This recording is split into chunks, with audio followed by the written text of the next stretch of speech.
guys, welcome and welcome back to my channel. Today I'm going to be talking to you about how I budget as a college student. Now, my college doesn't start until next week. Today is Monday, August 12th, and next Monday will be the 19th, and that's whenever we start, which is also my boyfriend's birthday. This video isn't going to be long. One, I don't have much to say, and two, this is pretty easy. There's a bunch of YouTube videos about how to budget as a college student, and I don't want to be like the basic college student that makes a video on that. But I think it's best to be more realistic about it, and that's what this video is going to be. More realistic than the others. Recently, the way that I've been budgeting my money for the summer is these little envelopes I have. So a lot of people do the envelope method to save money. I just started. Last semester was my freshman semester.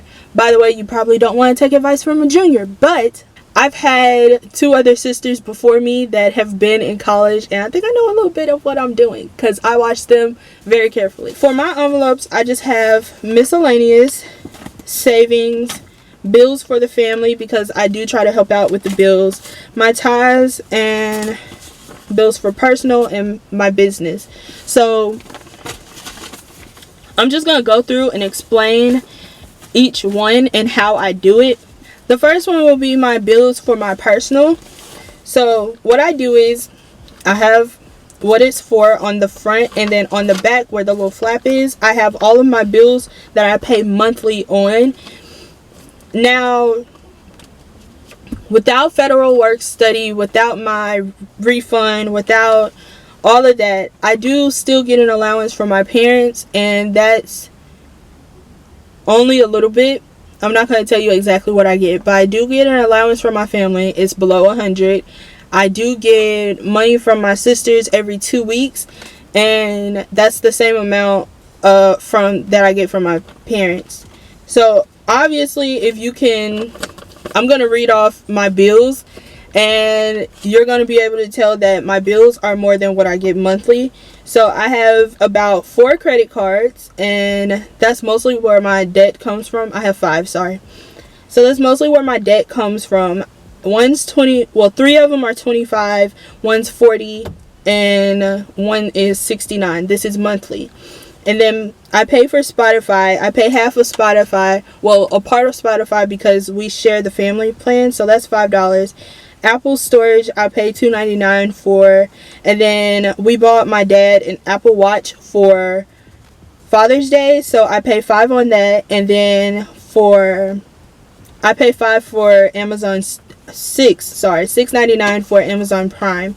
So as you can tell, calculate all of that up, and that is more than what I usually spend on what I get monthly. So every month, if I have, oh, and I also have like the due date of when they're due.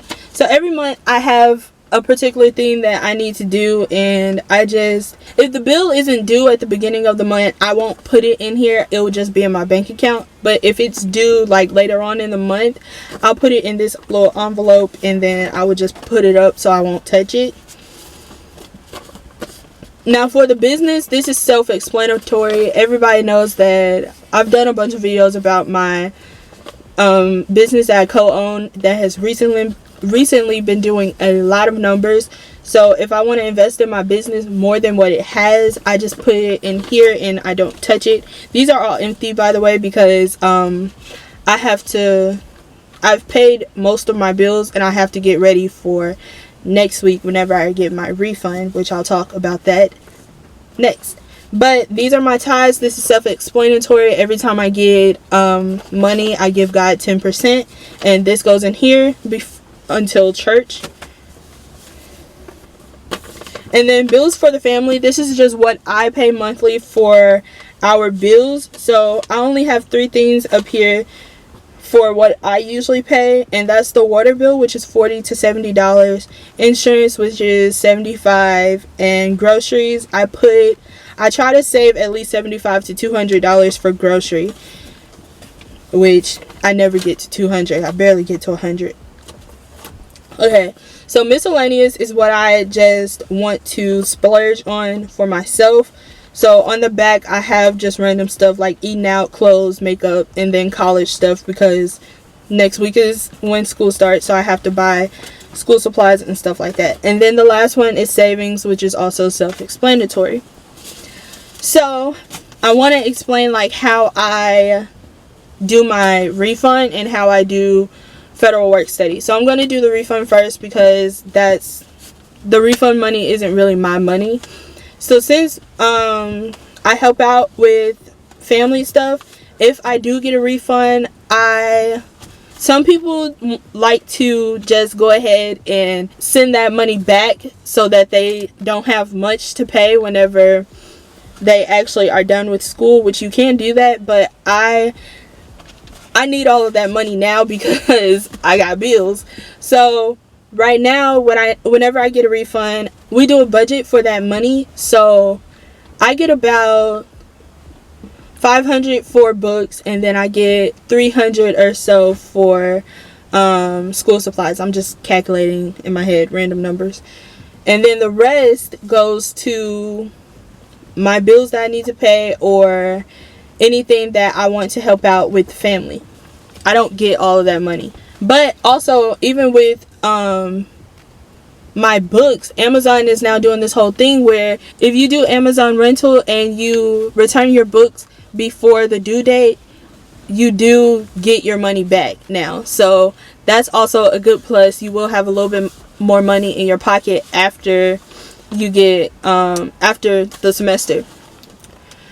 So that's what I do with my refund. And then federal work study, I got a work study my freshman year, and everybody knows they don't pay much.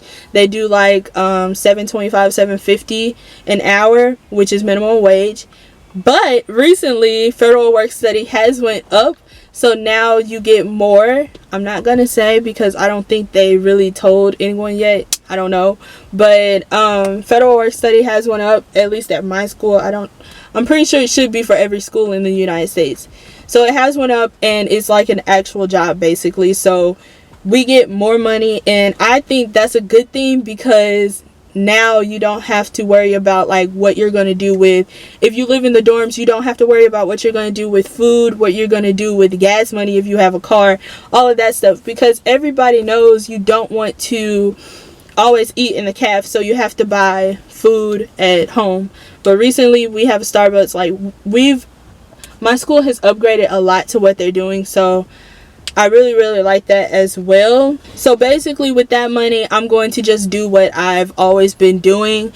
Put aside money for my bills, put aside money for the family, and then put aside money for like anything I need within college, maybe a college party or anything I want to do. I know there's something that I want to do in the spring that I'm saving up for. So now that I have more money with my federal work study, I know for a fact that that's going to help a lot. So yeah, hopefully understanding what I do to budget throughout the semester helps you as well. If you don't have a job or you don't get allowance from your parents, this probably isn't going to help you at all. But I would really advise you guys to try to get a federal work study or at least a job on campus, because they help out a lot, and they will now pay the bills, because that's a lot of money that's going to be given to us monthly as students, and it's going to help us. Like, we can save up now for basically anything we want. We can get iPads by ourselves, like stuff like that. So I would advise you guys to get a federal work study, because they really do help. But yeah, there's an airplane.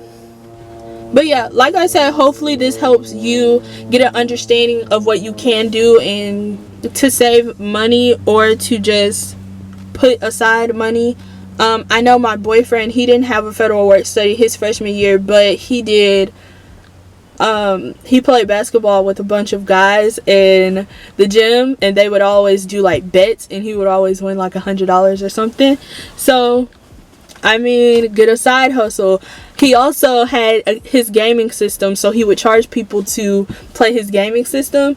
So that's a way to get money as well. You can start a business, a small business, like every once in a while when you have money, invest in yourself. Like if you want eyelash business, because eyelashes are really not that expensive if you don't get a vendor. So if you want to start eyelash business, get some eyelashes a couple of times when you have money, and then sell them for a higher price than you bought them for. Because now eyelashes are like $12-$20, so you can always up your price. Like, say you bought the eyelashes for $2, you can up that price to $7, and you still get a $5 profit from that. So yeah, I hope you enjoyed this video. I hope it was helpful. If it wasn't, leave your questions, comments down in the comment section. My stores, my businesses, all of that will be in the description bar below, and I will see you in my next one. Bye guys.